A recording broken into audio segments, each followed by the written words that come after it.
Good morning, everyone. For Telesur, I'm Cody Weddle in Caracas, Venezuela. To begin, Colombian President Juan Manuel Santos has announced that a plebiscite to approve or disapprove a final peace agreement with the FARC guerrillas will be held next year. Santos announced that the vote could come as early as May or June of next year.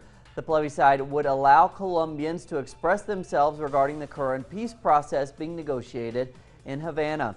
The proposed vote comes despite the fact that the FARC leadership has consistently rejected a referendum and instead has urged the government to call for a constituent assembly to modify the Constitution. They keep insisting on their constitutional assembly. We have been telling them, drop your high hopes. There will be no constituent assembly.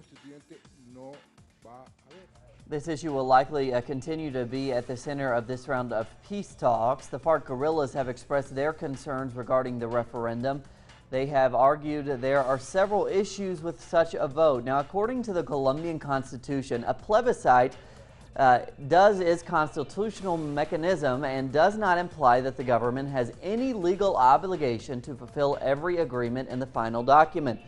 Furthermore, this non-binding character of a plebiscite allows the Colombian Senate and Parliament to have more power when laws which make up important areas of the final agreement have to be debated and approved. Congress would have a significant margin to block some of those agreements.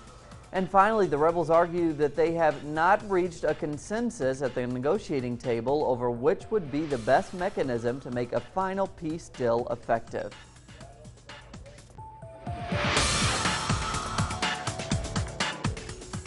Brazilian authorities have announced a preliminary fine of $66 million for the mining disaster in Minas Gerais. The announcement comes the day after both companies responsible for the accident, Vale and BHP, sent engineers and executives to visit the site and announced a fund to help the people of the affected area. Despite this move by the companies, President Dilma Rousseff explained that the damages are well documented and the preliminary fine is based on the violation of federal laws.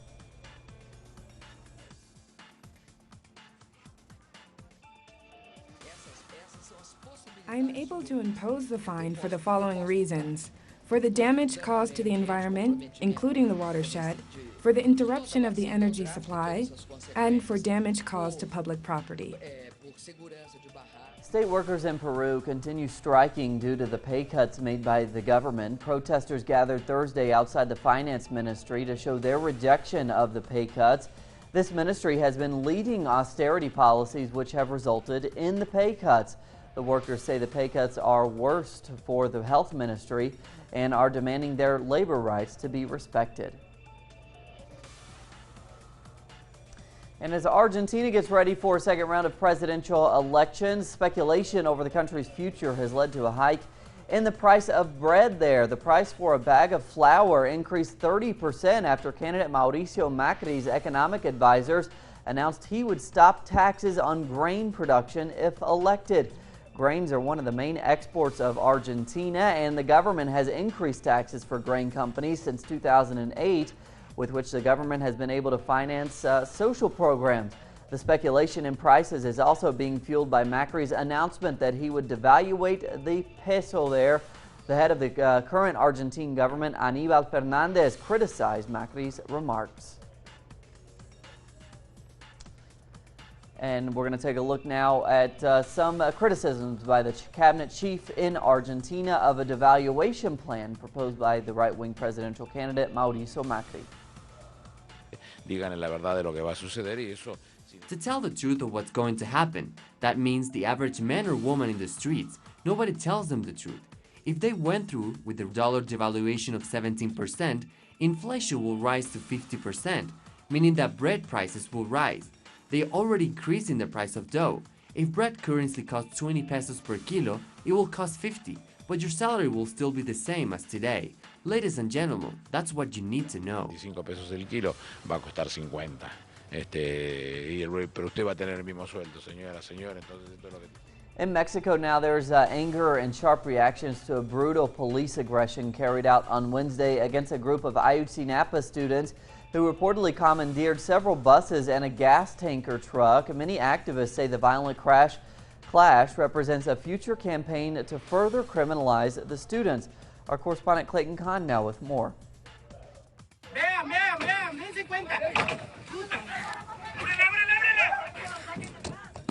Recorded by student cell phones, these images show how the Guerrero State Police violently and indiscriminately attacked the group of roughly 150 Ayotzinapa students on Wednesday. The youth say they were only preparing for a weekend commemorative march. As we know, it was about the October 14th repression in front of the State Congress in 2007, and so we needed to produce the conditions so as to march. The afternoon attack left, in the end, 8 students seriously injured and hospitalized, including one who survived the September 26, 2014 police attack in Iguala. One of the drivers of the 8 buses recounts his shock over the degree of malice and how the Guerrero police reacted. A policeman gets aboard and attacks me, beats me, and I tell him, I have nothing to do with this, it's not my fault. And he says, of course it is you, son of a bitch, and I don't know what else. I told him, understand me. The truth is I don't know what to do. Meanwhile, members from the Tixla Municipal Popular Assembly, the town where the Ayotzinapa school is located, expressed their concern over what they say is the state government's attempt to repress the Ayotzinapa student movement. It is an unequal struggle. Someone said it was a clash, but how can there be a clash like that when the youth were unarmed? They had nothing. They are simply struggling to find their missing comrades. According to the human rights defender and advocate of the Ayotzinapa students, Virulfo Rosales, the latest incident is part of a recent wave by the authorities to discredit and criminalize the students. They continue with this line of stigmatizing the students, calling them vandals. They keep looking at them as criminals. Activists believe the degree of police aggression is a sign to come of the newly acting Guerrero State Governor, Hector Astudillo, who is a member of the ruling Revolutionary Institutional Party, or PRI. Clayton Canta del Sur, Mexico.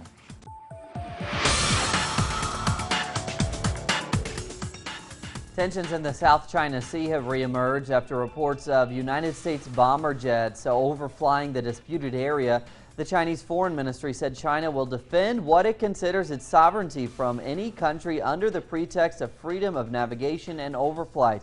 China and some of its neighbors, such as the Philippines, Taiwan, Vietnam, and Malaysia, all claim territory within the South China Sea.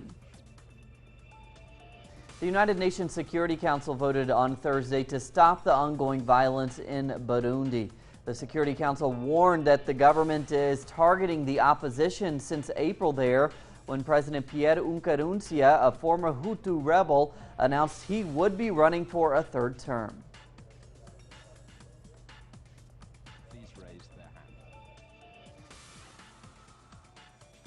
In general. Well, here is a very specific potential conflict which has been flagged up by the international community for many months now.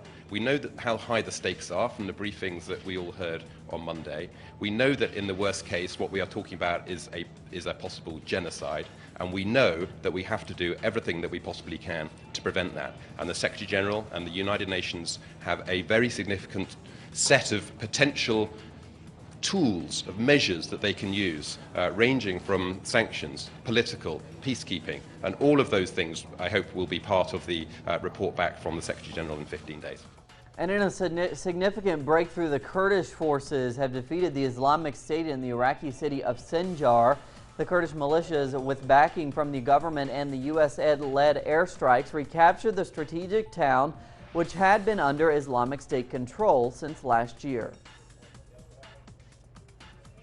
But the terrorist group also published a new video threatening the Russian government. The slick video published on social media says the group will reclaim Chechnya in the name of Islam and will eventually take over the Kremlin.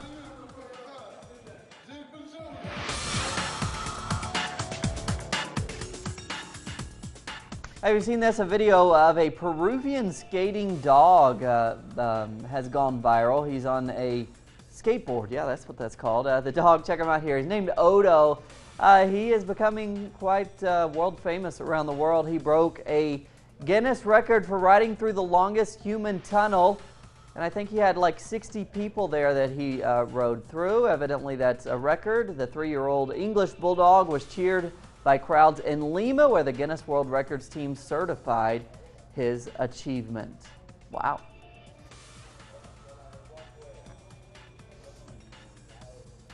Congratulations to Odo. He's becoming quite the star, not only there in Peru, but also really around the world. That's what we're covering on this Friday morning. Plenty more on all of those stories and others at our website, telesurtv.net/English. For Telesur English, I'm Cody Weddle. Have a great Friday. We'll see you back here in just a few hours.